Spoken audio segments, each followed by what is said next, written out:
Om Shanti. Good evening, everyone. Hope you all are doing good and are safe. A warm welcome to virtual Sunday evening talk hosted by Shanti Saror, an academy for the better world. It gives me immense pleasure to introduce our speaker for today, who is going to talk to us about the mindset of an able negotiator. Negotiation is a matter of mindsets and emotions. Thus, the key to negotiation is changing mindsets. Ability to think clearly and rapidly under pressure and uncertainty, reducing misunderstandings, being assertive are few qualities of good negotiation. To enlighten us on today's beautiful topic, we have an eminent speaker, Mr. Prakash Jagani. Brother Prakash is a certified leadership coach and soft skills trainer who has inspired the transformation of over 2,500 individuals across 11 countries. He holds an MBA in marketing, MSc in psychoneuroprobics, and a host of certifications like GPHR from SHRM, NLP from ABNLP, SHL, and Thomas International SSL. You are also an adjunct professor at SP Jain School of Global Management and XLRI. You're practicing meditation from 20 years and have delivered various self-help talks across the globe. Brother, it's a hearty welcome to you. Welcome to the session. It's a pleasure to have you with us. And before I hand over the session, I would like to announce that at the end of the talk, the session will be open for question and answers. If you have any questions related to today's topic, you can mention your questions in the comment section or chat box. Now, I request Brother Prakash Jagani to enlighten us on today's topic.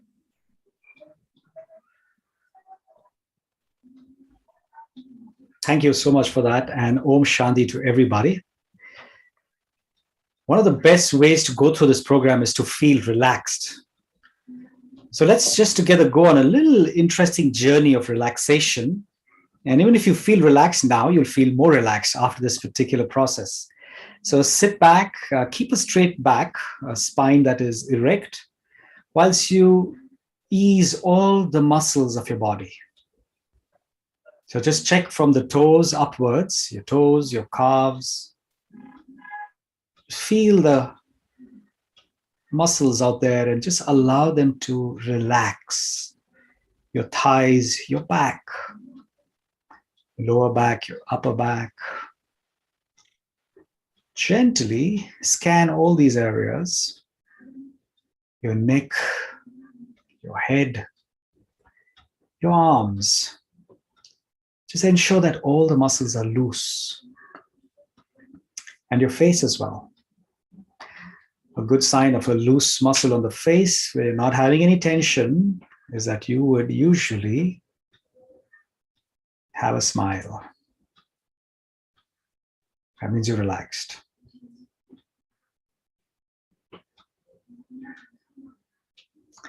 Focus on your breathing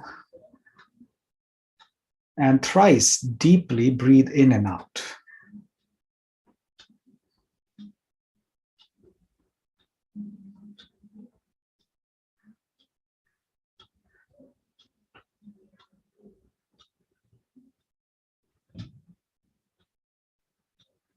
And I'm going to recite the word Om 3 times. And every time I hear the word Om, I become fully aware of the present moment. And I withdraw from everything outside. And I become ready inside. My mind becomes silent. I forget the past and the future, and I just become aware of myself. Om.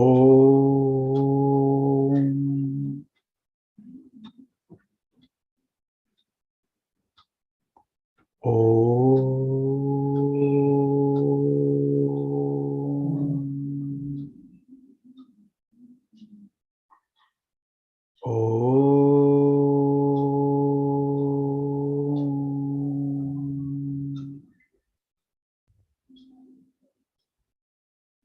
As you get more and more aware of your space inside of silence, you begin to accept everything happening outside you without judging, analyzing, holding, nothing. That's the best way to relax the mind. Accept whatever is happening outside you, which you have nothing to do with right now, because you want to be fully available.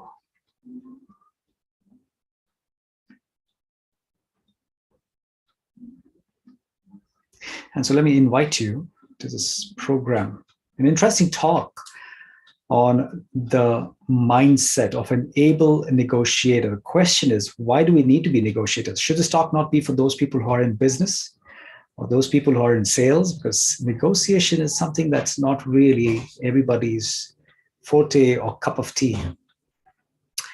Well, let me tell you, negotiation is something that we do every single moment. We don't know about it, or we know about it. You're driving a car on a highway. You're negotiating which lane you should be driving on. You're negotiating which speed should I be going on. Should I overtake that person or not? Should I indicate left, right? How do I go? You want to have your dinner with friends outside. You negotiate. Where do you want to go? Which restaurant is the best for all of us? You're with your family members and you'll want to know that, hey, guys, we are in a lockdown. So it's good for us to share the chores of the house. So somebody should do the dishes. Somebody should do the clothes, somebody does the laundry, somebody does the cooking, somebody takes care of this and that and the other. And there's a negotiation that takes place there. You want to raise in a salary, you want to talk about your salary in your first job, you want to get that job, you negotiate. A war situation. So you're negotiating at a personal level, at a family level, at a professional level, but also at a national level many times. We need to have peace. And so one of the things that people do is they go to war as a way to negotiate with the other person. Stop, or we're going to fight with you. However, I strongly believe that war is a sign of failed negotiations. If you negotiate with a war, then it means you've not really tried hard enough. And what about negotiating with yourself? The very fact that all of you are sitting in this place, you negotiated with your own self, with maybe other people, and you've got yourself in front. So congratulations, first of all, for being that able negotiator, for being here today, because I'm sure that by the end of what we're going to learn today, you will take back some beautiful mechanics of negotiation and simple things. You don't have to pick up any new skill. That's why it's called the mindset of an able negotiator. It's just about how you need to do a little bit of rewiring over here, a little bit of a shift in here. And what I'm going to offer for you is going to be based on a huge amount of research. So I also happen to be a faculty and adjunct professor at SPJN School of Global Management, where I teach negotiation and conflict resolution as a subject. And I know that this subject is one of the most resorted and popular subjects in Harvard Business School. Why? Because people understand how important negotiations are. And so congratulate yourself for being here. And what you need to really know as we move forward in this negotiation is that there is a lot that is happening around us, and we might look at it as chaos. We might look at it and say, hey, what's happening? You don't understand a lot of it. There's so many problems, challenges. There are obstacles that come your way. There are so many conflicts, so many things running in the head. Should I do this? Should I do the other? Should I do something else? So there are all these things that are hitting you. But let me give you the good news. The good news is behind all this chaos, there is order. There is a reason. Because if you didn't have all these, life would have been boring. People can sit through a 3 hours of a movie, or they could nowadays binge watch. So these serials are so gripping that you let go of your sleep. They say that the biggest competition for Netflix is sleep. So they try to steal people's sleep because that's the only time they get to really take our attention. Other times we're busy, we're doing our work, we have other stuff to do. So how are they able to do it so successfully? They're able to bring in the particular life of people who are living there, a lot of challenges, a lot of conflicts. And they're showing how the hero and the protagonist is able to overcome those challenges, those problems. And we feel so excited as we see them navigating through all those obstacles. And we are excited and we want to stay glued. We want to go to and see the next. It says, wow, this is gripping. I just can't let go. I want to see the next series and the next series and the next series. And so challenges mean life. Imagine you're a football player, soccer player, and you go there, you have a team standing against you, but they are really weak. You take the ball, you dribble, and very easily, hardly anyone stops you. You go and shoot a goal. You don't feel good. But if on the other side, your opponents are really strong, they're professionals and you're amateurs, and if you're able to beat them, then your thrill has no boundaries. And so that's why we may look at all these challenges, and for some time we may feel, oh no, why are these challenges really hitting us? They're hitting us because they make life interesting. Believe me, it would have been exceptionally boring if you didn't have these things. Number two, they would come to you only if you had the resources to fulfill them, which means that no problem comes to you if you didn't have the solution to it. You have it. That's why it comes to you. And so what is it really trying to do? It's trying to evoke within you power, strengths, and virtues that would have laid there dormant if they didn't come before you. So you have conflicts, you have challenges, you've got to negotiate for certain things. It's just stretching you, stretching your imagination, stretching your powers. Because look back at things that you have overcome from your childhood days, your school days, your days when you actually had those interviews, we went for a job, and you got those promotions, you moved up in life, and you got into so many other aspects of life as well. Challenges came your way, you were able to deal with them, and then you feel so great. And then that challenge comes back again to you. You've already picked up a new skill, a new power, and so they don't challenge you anymore. Once you pass your 10th standard exam, those challenges, those same papers, he says, yeah, well, it's easy peasy, I've done it before. And so that's what it is all about. So we've got to look at these with a very positive frame of mind. There's another reason why we must negotiate. And let me share a beautiful story about that. There was this orange that two sisters were fighting for. The elder sister says, I'm elder to you. I deserve the orange. The younger one says, hey, no, but I'm younger. You're supposed to look after me. I deserve the orange more than you do. And so they get into this argument. There is a passerby, a good Samaritan like you, looks at them and says, hey, what are you fighting for? Well, the bigger one says, I need the orange. I'm the elder one. Younger one says, I need the orange. I'm the younger one. He says, yeah, don't worry. I have a solution for you. He cuts it into two. He gives one half to the younger one, the other half to the elder one. He says, problem solved. The younger one quickly takes the orange, runs and rushes to her place where she has a juicer. She takes out the juice from the pulp inside, and she has her orange juice. And she throws away the skin of the orange. The elder one runs. She takes a pot of water, heats it up, takes just the skin of that orange, pushes into that particular pot, and has her orange flavored tea. And she throws away the inner pulp of the orange. When somebody looks at the way this whole negotiation took place, that was what the younger one did, and that's what the elder one did. And so if somebody were to look at the way this negotiation took place, they would say, oh my God, it's such a poor solution to just divide it into two and give one person the half and the other one the other half. Such a waste of a resource. And that's exactly when negotiation comes in. Why? Because if you don't negotiate, you settle for something called mediocrity. And if you don't negotiate properly, it's either a lose-lose, that is, both of us lose because we don't negotiate, probably nobody gets it, or one wins, the other loses. or other one wins, the other one loses. So one party will win, the other party will lose. But if we can negotiate well, there's a good possibility of a win-win. Why do I say mediocrity? When I say mediocrity, I've noticed and seen that many people leave so much on the table just because they did not negotiate. So if I negotiate, I can get better in my relationships.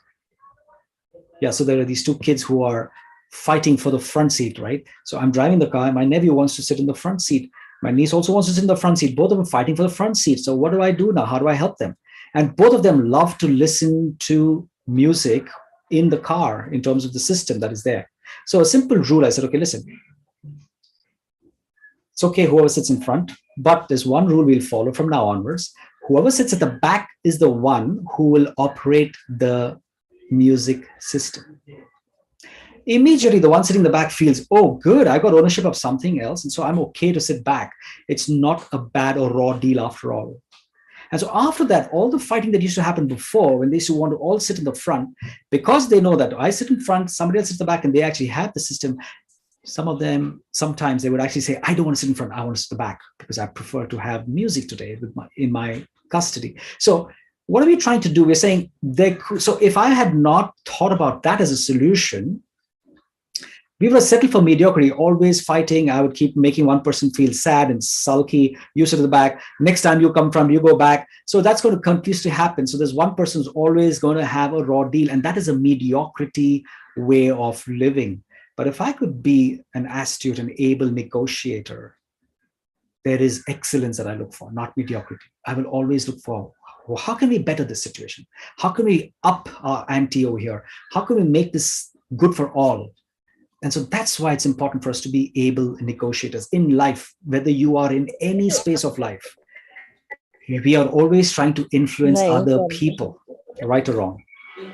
We always look to influence others. Whether you are working, you're at home, whichever part of life you may be, we are looking to influence.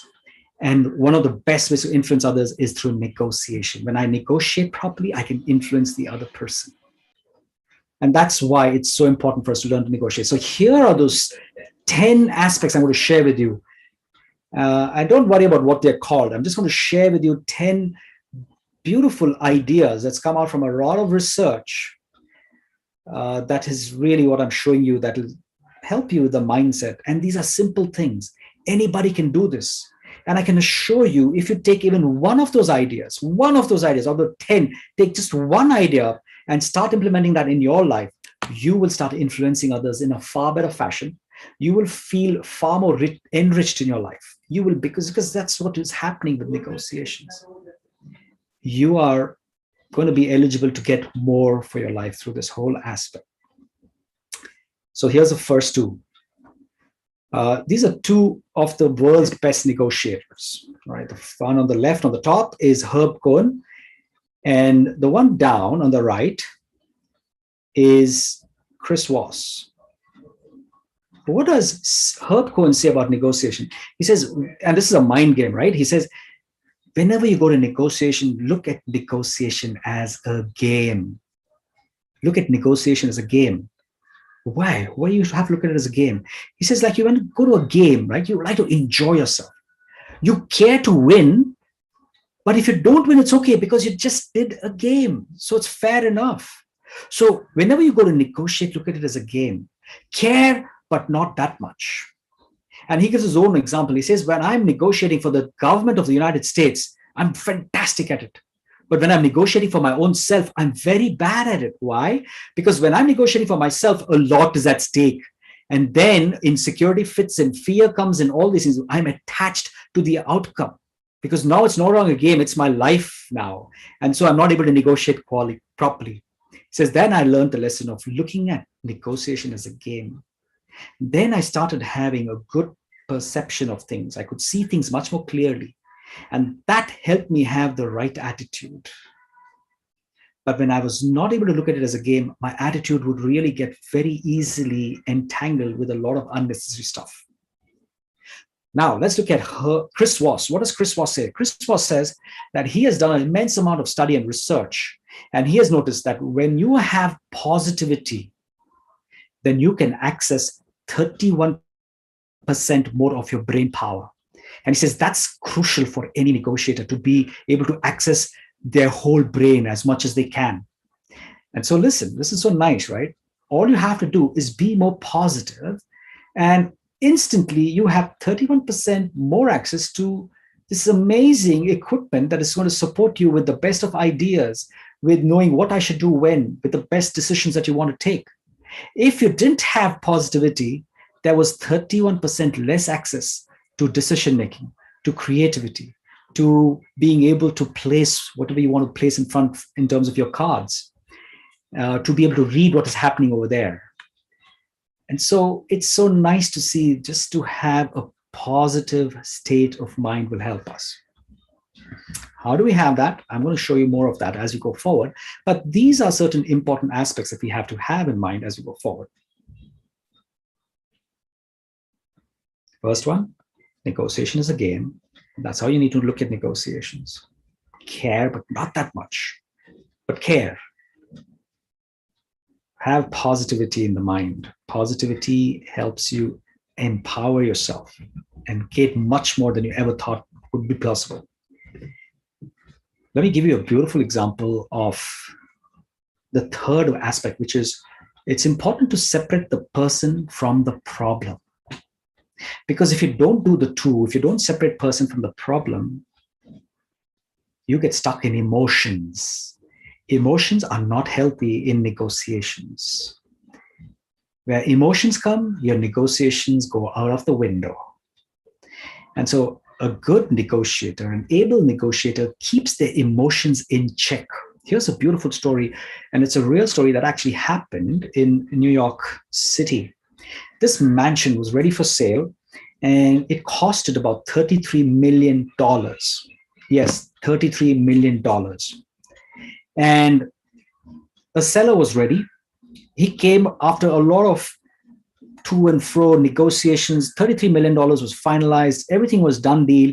They came as a final day into this place. They said, we'll come to this beautiful house and we'll exchange the check there and we'll give you the contract in terms of the ownership contract, and the deal will be done. So everything is done, decided. A beautiful day comes.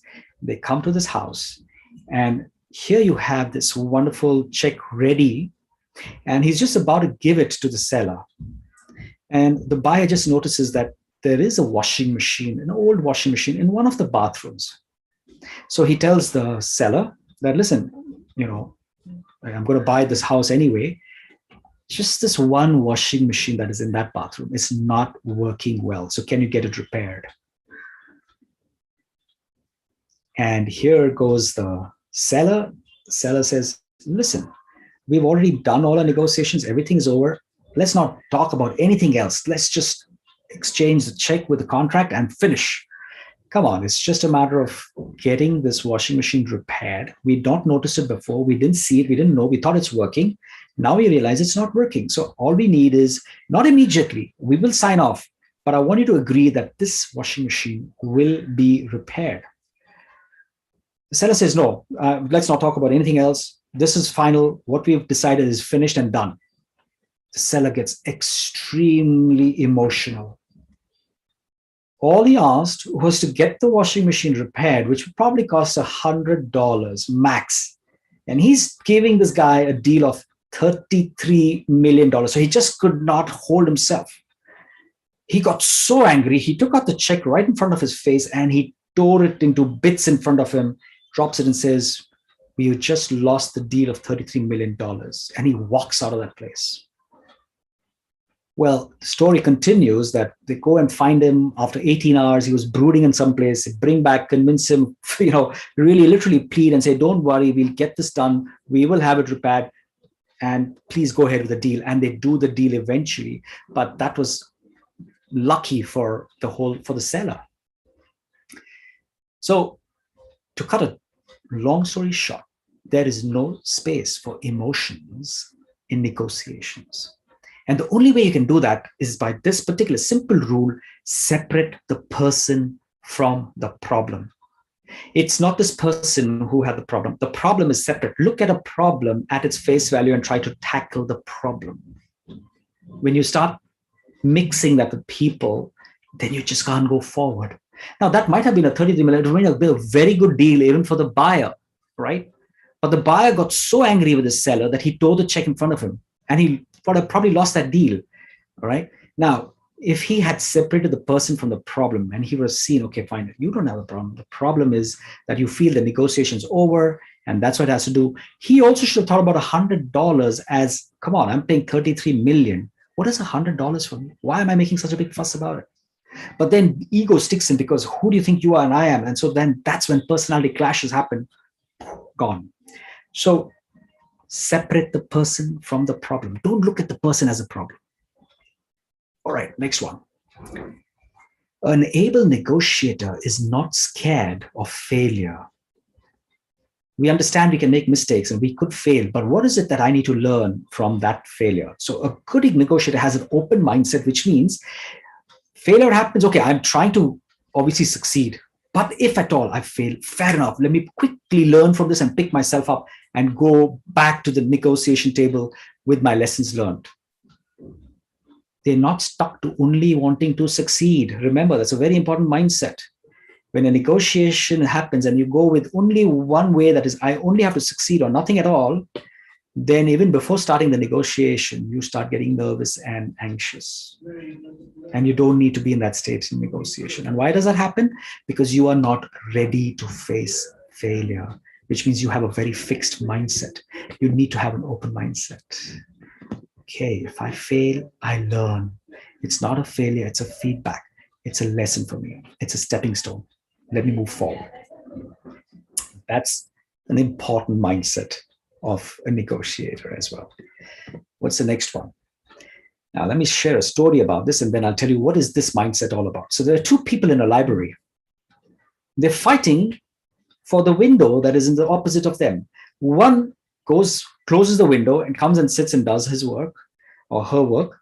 The other one goes, opens the window, comes back and sits and does their work. Again, the other lady, she closes the window, comes back and sits. The guy goes, he opens it and comes back and sits. And so then they're starting now to quarrel. I want it closed. No, I want it open. I want it closed. I want it open. So a man from the top who was a librarian, he walks down and he says, hey guys, what's happening? What's happening? Why are you guys fighting? So the lady says, I want the window closed. The guy says, I want the window open. So he says, okay, listen, simple question he asks.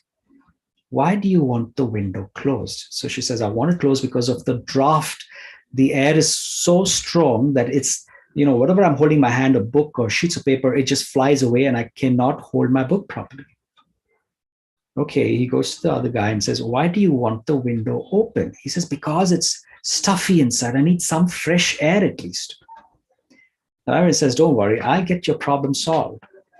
He goes to the other side of the library, opens the window from which fresh air starts flowing inside, and it doesn't hit directly, and therefore there is no draft that the lady needs to worry about. He helps this guy know that he's opened the window and he feels the fresh air and he says, yes, it solves my problem. And for her, she says, hey, good, there's no strong draft at all, so I'm happy as well. Now, important mindset of an able negotiator is not to get stuck in positions. What is the position? I want it open. I want it closed. That's a position. I want you to stop eating. I want you to eat this. I want you to have this. I want you to take this. No, I want you to come at 10 o'clock. No, I will come only at 12 o'clock. No 12, no 10. So, you have this negotiation with your children, maybe the teenagers, in terms of when is it that they're supposed to come back home, after which, it's a lockdown, a curfew. So how do you negotiate with them? Simple is you need to move away from a position and get down to explaining the reasons behind the position, which is called the interest. What are your fears? What are your true interests? What are your real needs? Why you actually put that position up? And when you start digging into interest, there will be some common ground there, 100%. And then you start seeing, oh, yes, we can actually do something. And this has happened in the biggest negotiations that have happened worldwide. So there was this negotiation between Israel and Egypt about Mount Sinai. So after a lot of effort, Egypt was able to win Mount Sinai to its own favor. And now Mount Sinai is a part of Egypt and they're very happy. They, by mistake, what they did was they had a small tiff with Israel and they brought all their tanks ready to the borders of Israel and they wanted to really fire off. Israel, in less than 6 or 7 days, was able to move them all back and took complete charge of Mount Sinai. And it said, well, this belongs to Israel now. It's not a part of you, Egypt. We have conquered Mount Sinai. Egypt was baffled because they said, we worked so hard to get it back from so many people. How can you just take it away from us? Israel said, no, we want it. We've taken it. So they were, for a long time, for many years, Israel said, it is ours. We want it. Egypt said, Mount Sinai belongs to us. We need it. Israel said, no, we are right now occupying it. So we're not going to give it to you. It's ours. Nobody, that's positions. They didn't move from the positions until there was a negotiation that took place where they started understanding each other. They said, okay, guys, let's forget our positions that I wanted and you wanted because of these reasons. Tell us, why do you really want it? So Egypt said, listen, we've worked hard for it. It has always been ours. It's been our ancestors. We only want our flag. We just want, because it's a matter of pride for us. It's a holy land for us. We just want our flag on Mount Sinai. And why is it that you want to occupy it when you know it's not yours? Israel said, listen, the only reason you want to occupy it because we're scared that if we let you take Mount Sinai, you'll have all your tanks coming right up to our border, and then we have a threat. Egypt asked them one simple question. If we promise you that our tanks will not come anywhere close to Mount Sinai, will you give it back to us? Only we want our flag there, that's it. Israel said, yes, why not? Sure, perfect, it's done. And they got it cleared. Fantastic. And they moved forward. Mount Sinai was returned back to Egypt. Israel went back, and to date, there are no tanks there, and it's a safe place. So what do you learn from this? What did you learn from this? On the chat box, please. I just want to interact. What did you learn from this? What did you learn from this, please? On the chat box, I just want to see what was the biggest learning from this.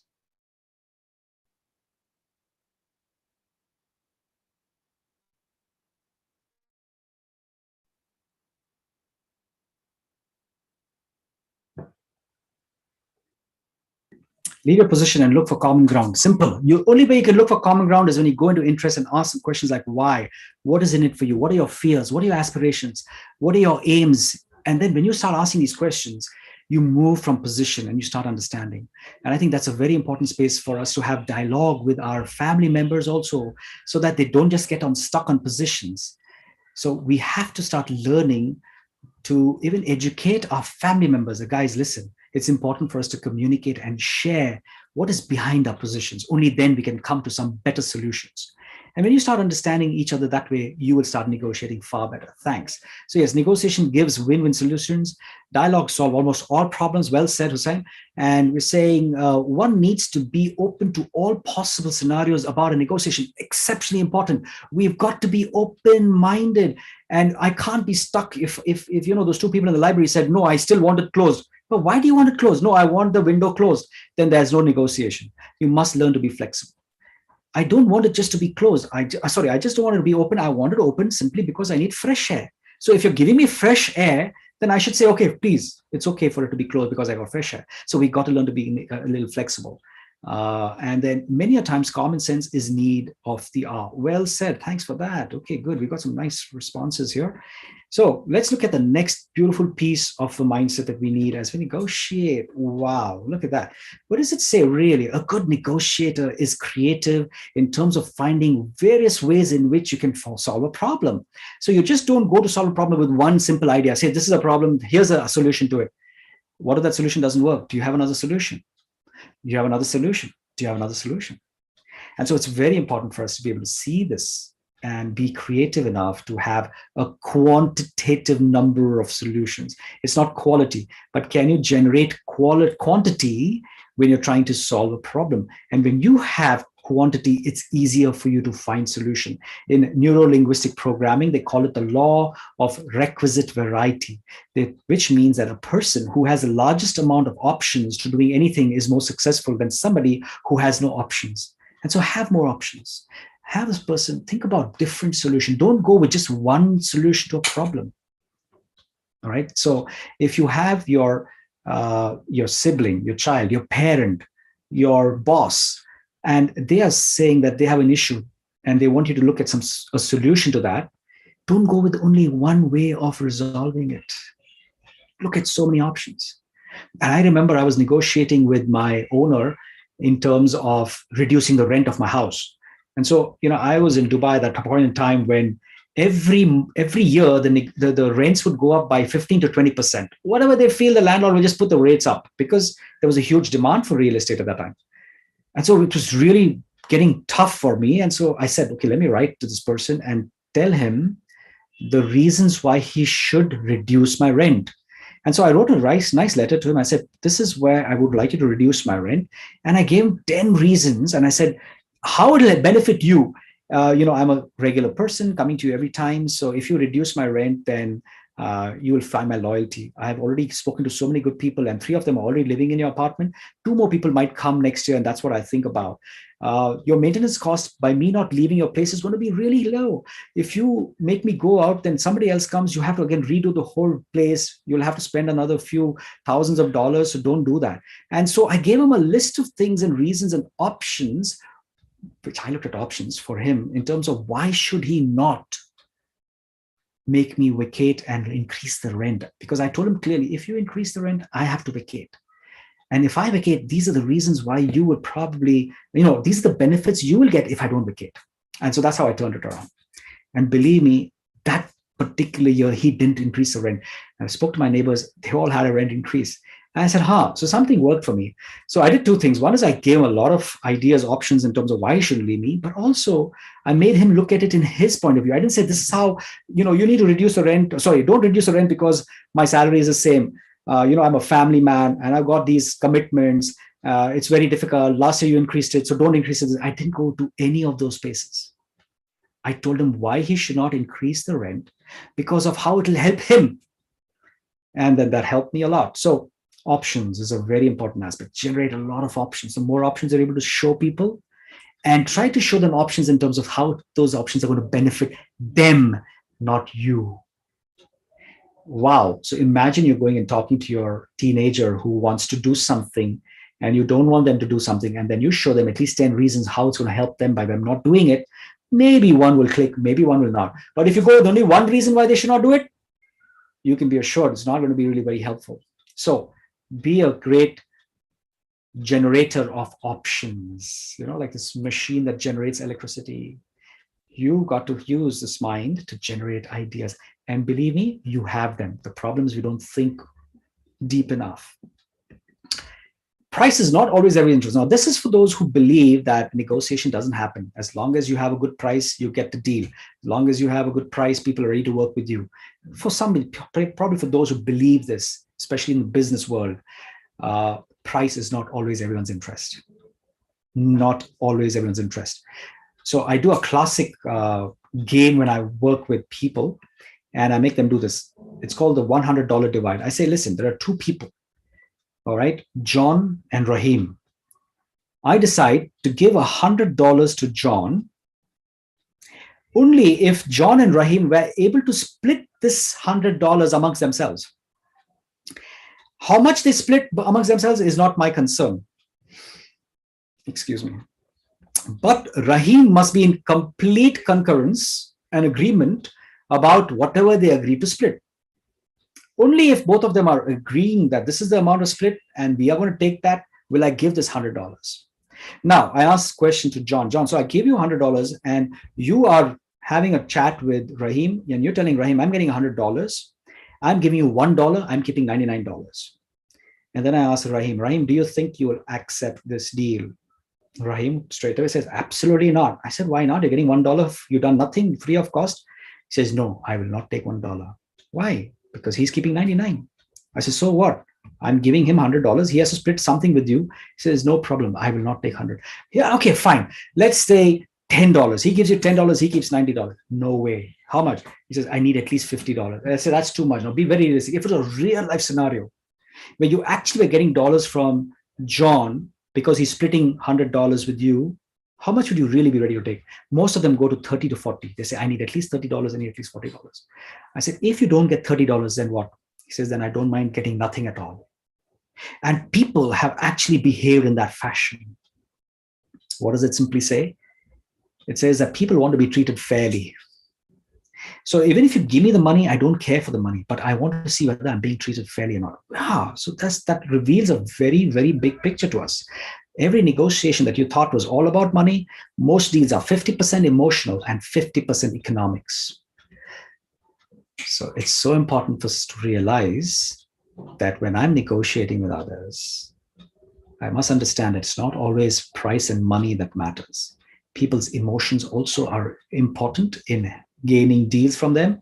And therefore, I have to not just be focused on price alone, but also on the way I'm treating them, the fairness that I bring into the picture. All those things make a difference. AWE, awe. That's another mindset of negotiators. What is awe all about? It's about listening. A great negotiator, an able negotiator, is a massive, beautiful, active, empathetic, and an alert listener. What is AWE? AWE is and what else? That's all. So when somebody's speaking on the other end and they're trying to tell you certain things, all you're doing is and what else? I remember this classic time when, as a coach, I also coach people. And so there was this person who had a huge conflict with his boss. And he came to me and he said, listen, I want to leave this job. I said, what happened? Tell me. He says, see, my boss, he really hates me. He's a terrible guy. He really looks at me with this eye that is not very positive. And this is when I started doing the AWE. I said, and what else? And let me tell you, he takes spite on me. He always gives me the toughest jobs to do, and he doesn't pay me well enough. Mm-hmm. And what else? And he's this guy who's very difficult to deal with. Well, I understand that one time I did something which was terrible, which was wrong. I should have not done that. Mm-hmm. Okay, and what else? So I behaved in a very wrong way, and I know that was wrong. I didn't even go and apologize to him. And I've learned my lesson, but I feel that might have been a big reason why he's doing what he's doing to me. And what else? So I think it's high time I got this evened out with him, and I think I should go and apologize and tell him that I remember that I did this thing bad to you, and I'm so sorry about it. Mm-hmm. And so, what did you learn from this, and what do you think you're going to take back from this? He says, well, I've learned that it's this reason that the behavior has shifted. When I go and apologize, everything should be normal.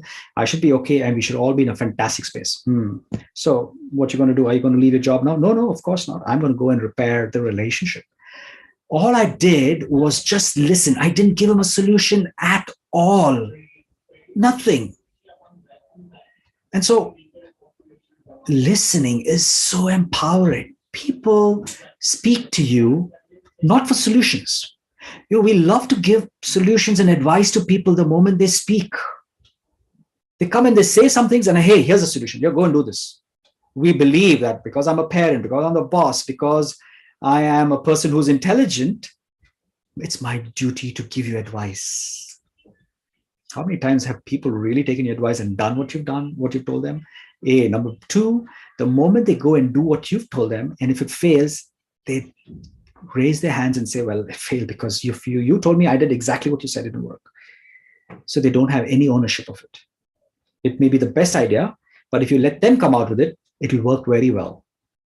There's a beautiful saying that in Chinese, they say that all babies are beautiful. All babies are beautiful. But my baby is the most beautiful, right? Why do they say that? Because my baby, right? Obviously. So there's no comparison. That's the most beautiful in the world. So similarly, if it's my idea that I come out with, I will go to the farthest extent to ensure that it succeeds and it passes. But if it's your idea, I'll try. If it fails, I'll say, well, you told me I did it, it didn't work. AWE, and what else? Helps you to purely listen. You're not there to ask anything else. You're not there to make up your mind. He's talking and I'm thinking of an answer. No. And what else? It's a beautiful space to be in as a listener. And when the other person speaks, because today, believe me, people have no one to listen. There's so much they want to say, but nobody wants to listen because it's such a busy world. I've got so many things to do. Why will I listen to you? So do yourself a favor, go back and learn this beautiful skill of awe. And what else? whether you're a teenager, whether it's your boss, whether it's the people who work with you in your team, it works like magic. Works like magic. Nelson Mandela's dad was fantastic at it. Nelson Mandela learned it from him, and he said that people asked him, how is it you're such a great leader, Mr. Mandela? He says, only one thing, I'm a great listener. In my team, when people talk, I first listen and I'm the last to speak because I understand them now and I speak from their point of view, and people really love that for me. Next one. This is a nice one. So this is all about giving before getting. Another mindset of a good negotiator, they give before they get. They cooperate before they try and receive. They create value for others before they claim value from others. So this was Hurricane Katrina, when in Missouri, there was this huge devastation that took place. Everything was underwater. People had no money. They had nothing to go and get their food from after 3 days. ATMs were all filled with water. They could not take out any cash, nothing. Hancock Bank came to their rescue.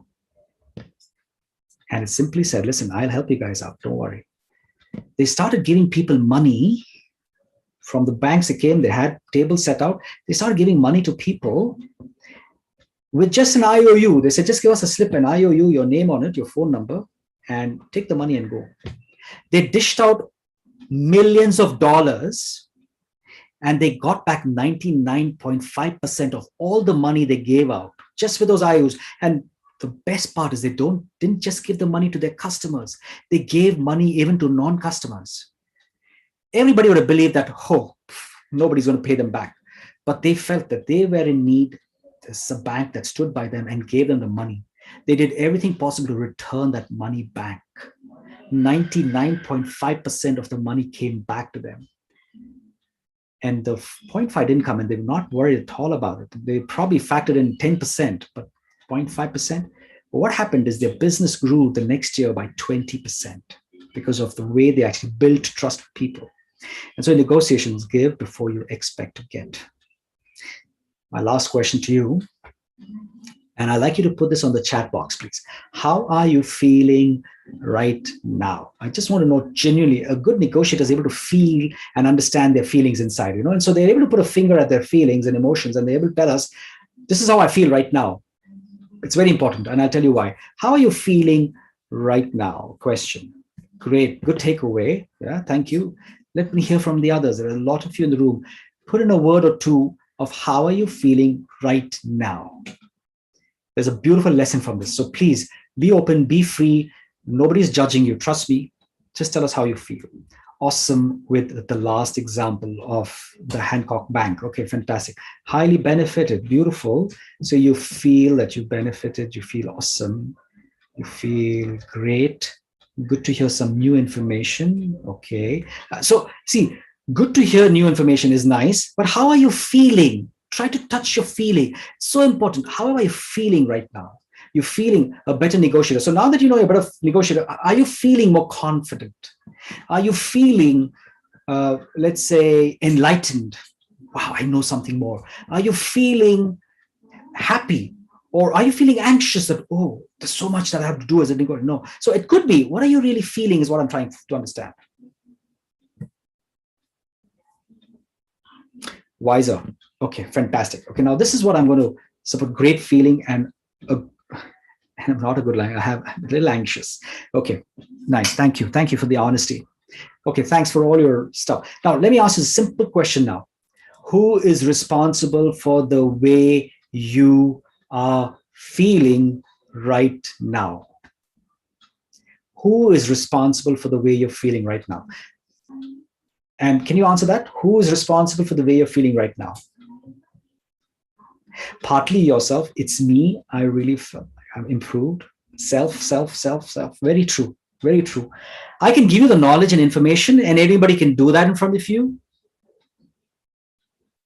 Unless you permit yourself to feel good, you will not feel good. Trust me. My presentation is just a trigger. My presentation is a trigger, but you are the one who's responsible and in charge of your feelings. Similarly, when you go to any negotiation, on the other side, you'll have people playing hardball tactics. They'll try to make you feel tense. They'll do a lot of things over there. But remember, you have no control over the external environment. You have 100% control over your internal environment.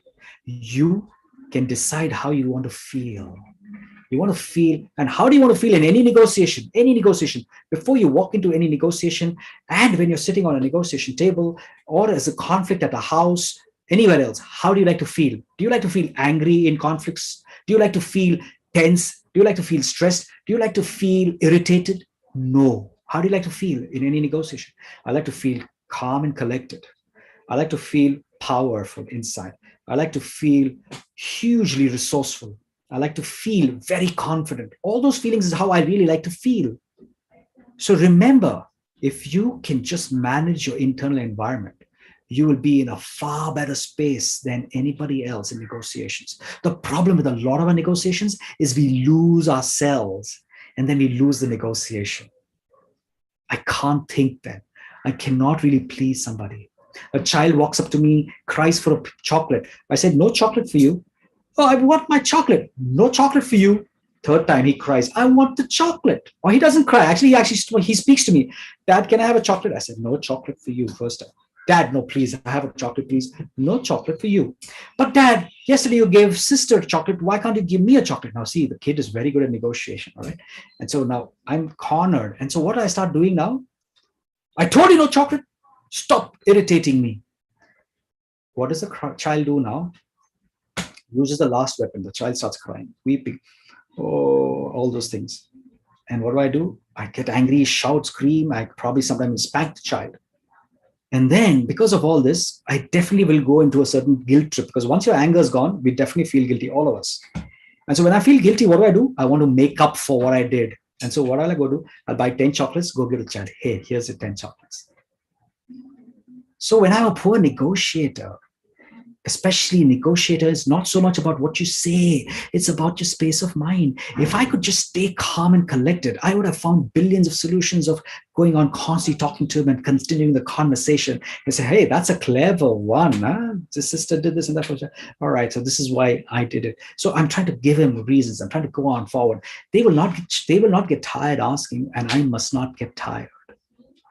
Or if I want to stop, I should have a way of saying stop without getting disturbed inside. And so it's important to take full charge. If you want to be an able negotiator, have full charge of your internal environment, right? So that's what we're going to close with right now. We're going to close with a little bit of a practice of how do I manage my internal environment. These are the 10 steps in case you want to take a picture of it, which we just saw right now. 10 things that I want to summarize. Negotiation is a game. Care, but not so much. A positive frame of mind has 30% or 31% more access to the brain. Separate person from problem so that your emotions don't trouble you. Fail, learn, and move forward like the pencil that has an eraser. Do not only aim for success, but be perfectly fine if failure comes your way. Let go of positions and focus on interests. Go deep down inside and understand really why. Get creative with options, quantity over quality. Don't focus too much on price. Emotions play an equal role. Be an active and empathetic listener, AWE, and what else?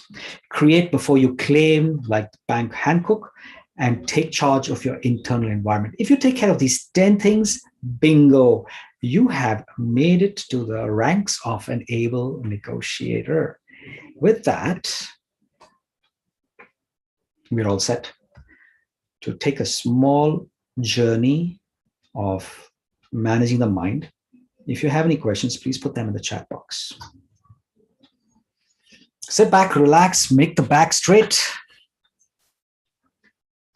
Take a few deep breaths in and out.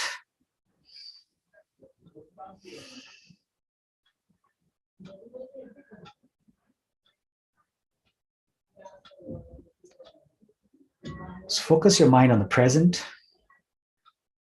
Allow yourself to just look at yourself on a railway station, all right? So imagine and visualize yourself on a railway station, on a platform where you're seeing trains coming from one side of the platform and going on the other side of the platform. So just come and go. Trains are coming and going. You're just watching them.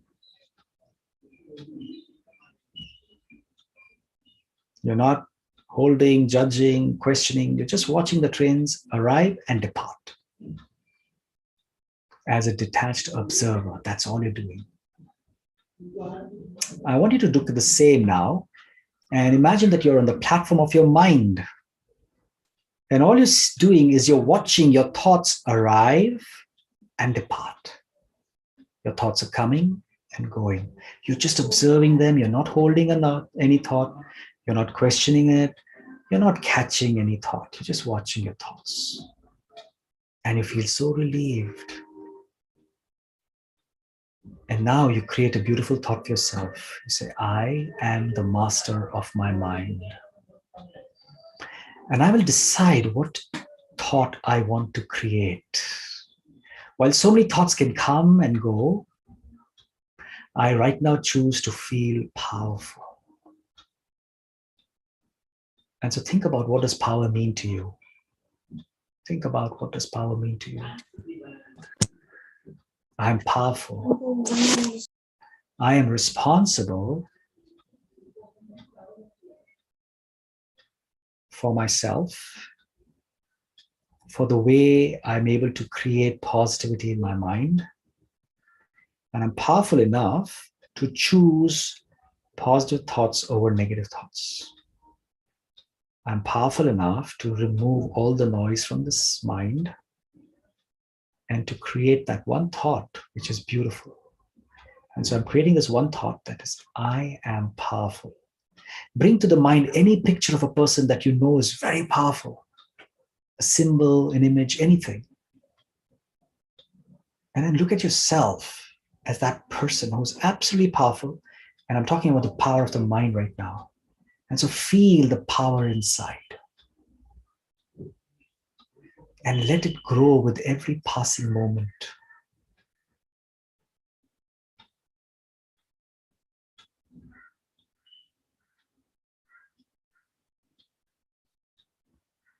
Remind yourself of the meaning of power and picture yourself as this person who's very powerful. And let it grow.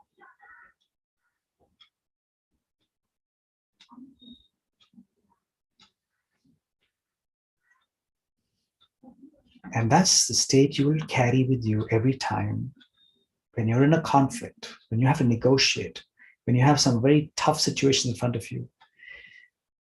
Allow all the thoughts to just dissolve away and hold on to a thought that you feel is the best for yourself by realizing that I am the master of my mind.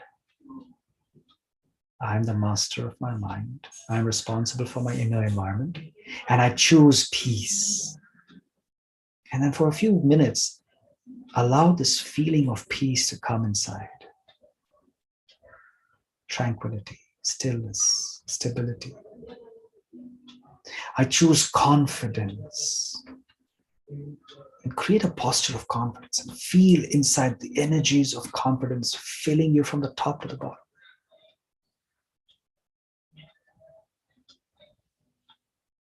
I choose clarity. And therefore every other thought just dissipates. I choose joy and happiness. I choose feeling light.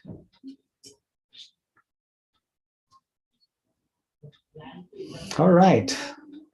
So that's how you take care of the mind, take care of the internal environment, and then create a beautiful mindset that makes you an able negotiator, which means that you've become a person who has a life that has better relationships. Because you negotiate for both. You don't just negotiate for yourself. You give, then you take. You understand what is their interests. You don't just stick yourself in positions. You free yourself from emotions. And therefore you have better relationships. You have far better work at home. You got better relations with clients. You're able to get better deals with clients. You're able to do much better at the workspace with your team members and your own boss. And so it's a win, win, win, win, win all across the moment you start adopting some of these principles. With that, I'd like to thank you for being with me today. I appreciate it a lot.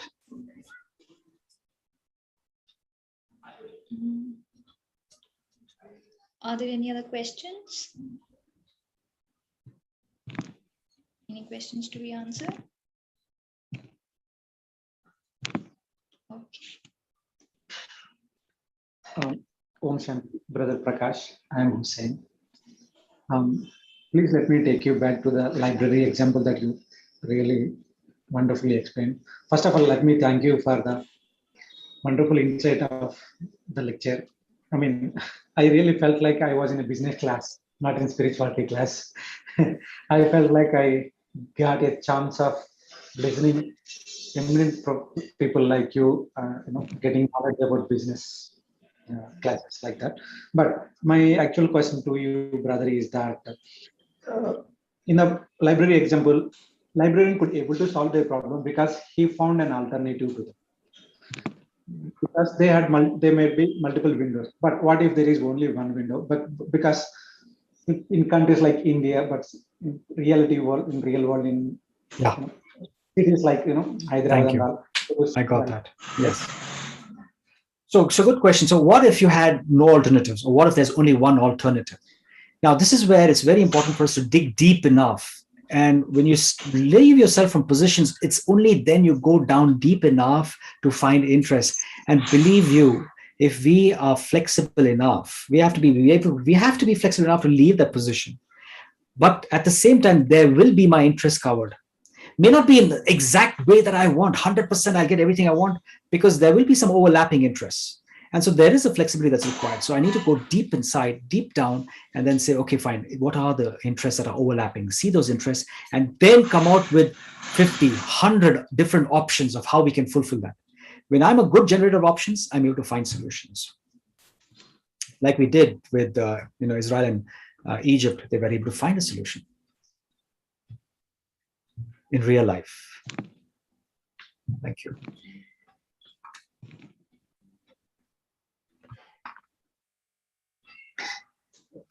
Anything else? Any more questions? Someone says, I'm a bad listener. Suggest from your side. Okay, just use this awe. Be in awe. Very good thing is if you're a bad listener, just be in awe. Like a child who's in awe of the other person is listening just to learn more. Don't go with this mindset that I already know what you're going to say. I've heard you so much. You're going to say the same things. You're going to repeat yourself. No. Or don't go with listening because I want to say something. No. Just go with just purely this word called awe. I'm in awe of you. Wow. Look at them with different eyes. It's called respect. So if you do that, you'll be a good listener.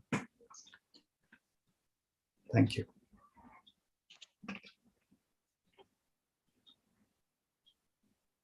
Thank you so much, Brother Prakash, for the empowering, motivational, explanatory, delightful, and interactive talk. What a lovely session it was. To so much, the entire concept of negotiation became easy with your examples. Your examples made it easy, and as well, the commandments which you gave, the 10 commandments, separate the person from the problem. An able negotiator is never scared of failure. Be open-minded, be creative enough to find different ways to solve the problem. Lastly, take charge of yourself, and a life with better relationship is what matters at the end. Thank you. Thank you, brother. We really appreciate Thank you so your much. time. Thanks to everybody for attending today. It's been an honor. Thank you so much.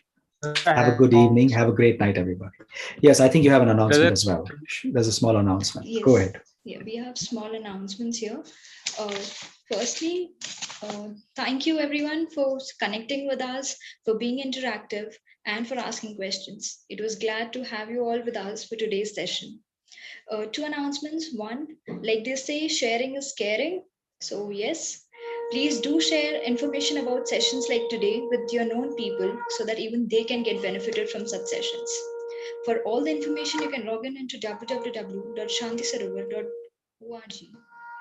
Secondly, there's one good news that in coming week, that's next weekend, we have two beautiful souls, Ritvik and Rishika, brother Ritvik and sister Rishika, will be talking about nurturing the self. They are from UK and they'll be joining with us next week at the same time for one more interactive session. So yes, for more such upcoming live talks, stay connected with us. Om Shanti.